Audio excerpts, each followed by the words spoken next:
এবং এটা খুব লজ্জাজনকও, কিন্তু আসলে খুবই অন্যায়। সেই জায়েদ খানের যে অপরাধ করেছে, যদি বলি আমরা, বলে যে জায়েদ খান বিশাল একটা অপরাধ করেছে, তো একই অপরাধ তো নিপুণও করলো দেখা যায়। আর নিপুণ আক্তার কি জেনুইন ভাবে সেক্রেটারি হয়েছিল আগে? এটার উত্তর দেন। অবশ্যই বিতর্কিত ছিল, যেহেতু মামলা আদালতে গিয়েছে। মামলা আদালতে গিয়েছিল এবং আদালতেই ছিল, ওটা কিন্তু কোনো সুরাহা হয়নি।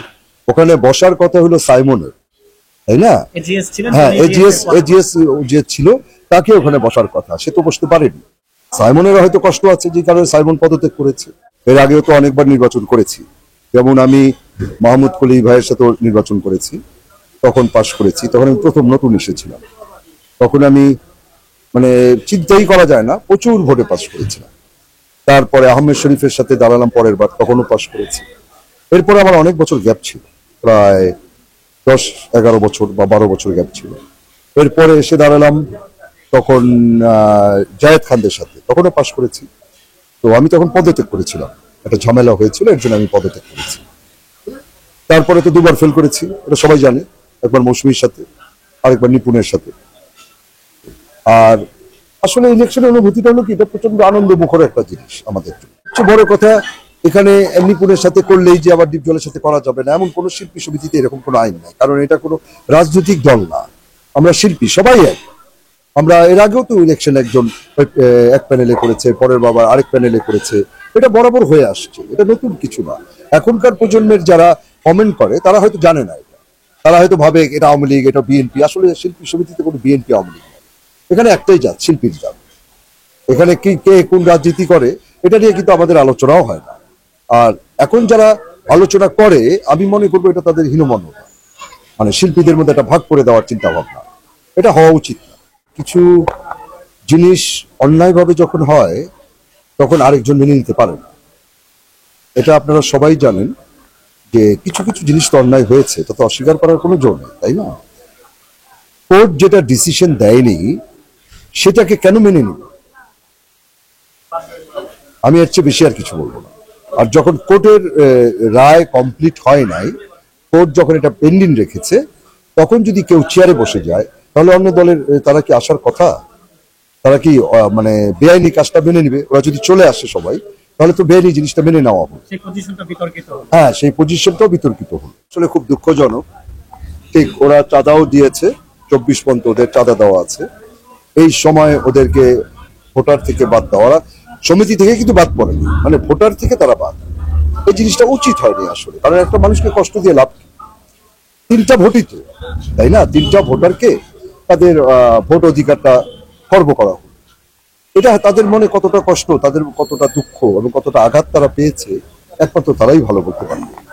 এটা আমি আসলে যত কথাই বলি না কেন, আমি কিন্তু তার কষ্টটার ভাগ নিতে পারবো না, আমি তার কষ্টটা আপনাকে বোঝাতেও পারবো না। এবং এটা খুব লজ্জাজনকও। কিন্তু একটা জিনিস হলো, শিল্পী সমিতি যারা একমাত্র অভিনয় করবে, যারা মনে করেন একটা হিরো যদি হয়, তার প্রায় 5টা ছবি কিন্তু রিলিজ হতে হবে, তখন সে সেটার সদস্য হবে। আর একজন ক্যারেক্টার আর্টিস্ট যারা, তাদের বোধহয় 10টা ছবিতে অভিনয় করার পর সে সদস্য অ্যাপ্লাই করবে। কমিটি যদি মনে করে তাহলে তাকে সদস্য বানাবে।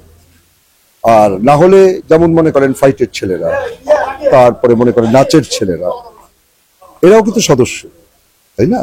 এরাও সদস্য। আর রিয়া তো অভিনেত্রী এবং ভালো অভিনয় করেছে সে, যেমন আম্মাজান ছবিতে কাজ করেছে, আম্মাজান ছবিতে খুব ভাইটাল একটা ক্যারেক্টার করেছে এবং তার অসংখ্য ছবিও রিলিজ হয়েছে। এবং সে গান গায়, এটা বলে তাকে ভোট অধিকার থেকে খর্ব করা হয়েছে, তার ভোট অধিকারটা কেড়ে নেওয়া হয়েছে। এটা আসলে খুবই অন্যায়। এটা এখন যদি জায়েদ খান বাদ দিয়েছে, সেই জায়েদ খানের যে অপরাধ করেছে, যদি বলি আমরা, বা সবাই বলে যে জায়েদ খান বিশাল একটা অপরাধ করেছে, তো একই অপরাধ তো নিপুণও করলো দেখা যায়। আর নিপুণ আক্তার কি জেনুইন ভাবে সেক্রেটারি হয়েছিল আগে? এটার উত্তর দেন। অবশ্যই বিতর্কিত ছিল, যেহেতু মামলা আদালতে গিয়েছে। মামলা আদালতে গিয়েছিল এবং আদালতেই ছিল, ওটা কিন্তু কোনো সুরাহা হয়নি। ওখানে বসার কথা হলো সাইমনের, তাই না? এজিএস ছিলেন, হ্যাঁ, এজিএস যে ছিল তাকে ওখানে বসার কথা, সে তো বসতে পারেনি। সাইমনের হয়তো কষ্ট আছে, যে কারণে সাইমন পদত্যাগ করেছে, তাই না? এখন একটা শিল্পী সমিতি হলো 21 জনের একটা কমিটি, এখানে প্রেসিডেন্ট সেক্রেটারি যা বলবে তাই হবে, এটা কিন্তু তা না। এখানে 21 জনের মধ্যে অর্ধেকের বেশি মানে মনে করেন 11 জন বা 12 জন একটা দল থাকতে হবে, সেটার উপর নির্ভর করবে সবকিছু, সব ডিসিশন। এখন আপনি প্রেসিডেন্ট হলেন, আপনি একাই সব করলেন, আপনি সেক্রেটারি হলেন, আপনি একাই সব ডিসিশন নিলেন, আপনি অন্ধকারে এসে সব কাজ করে ফেললেন, তাহলে তো এটা বিতর্কিত এবং অন্যায়। তো জায়েদ খানের যে সদস্যপদটা বাদ করা হলো, তাকে কি 3টা চিঠি দেওয়া হয়েছিল? রিয়াকে কি 3টা চিঠি দেওয়া হয়েছিল? বেবিকে দেওয়া হয়েছিল? এটা তো একদম অগণতন্ত্র, তাই না? এটা হলো স্টিম রুলার চালানো, এটা হলো হিটলারের একটা আইন চালানো, এক নায়কতন্ত্র, তাই না? এই এক নায়কতন্ত্র কখনোই চলতে পারে না, এটা খুবই অন্যায়। কারণ একটা মানুষকে তুমি কষ্ট তো দিতে পারো না, তাই না? ভোট অধিকার একটা আছে, আরেকটা হলো জুনিয়র শিল্পী, যেটা একজন তবে চাঁদা যদি এক সমান হয়, যেমন মনে করেন একজন ভোট দিচ্ছে তার চাঁদা 200 টাকা, যে ভোট দিচ্ছে না তার চাঁদাও 200 টাকা, এটা হওয়া উচিত না।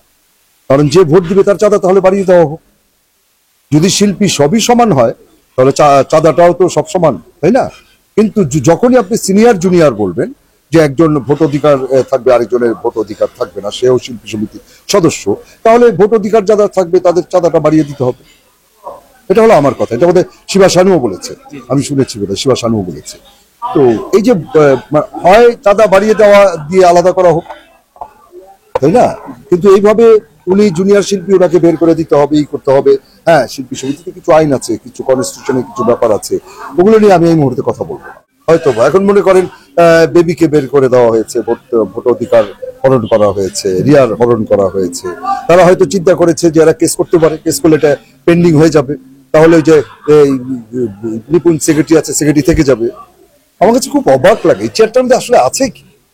মাঝে মাঝে ইচ্ছে করে যে একবার সিগারেটিতে দাঁড়িয়ে দেখি তো কি আছে চেয়ারটাতে, কারণ আমার আসলে মাথায় ঢুকে না, এটা তো কোনো লাভজনক কি না, তাই না? লাভজনক, অলাভজনক এবং অরাজনৈতিক একটা প্রতিষ্ঠান, সেখানে এত মানে অস্থিরতা নেই।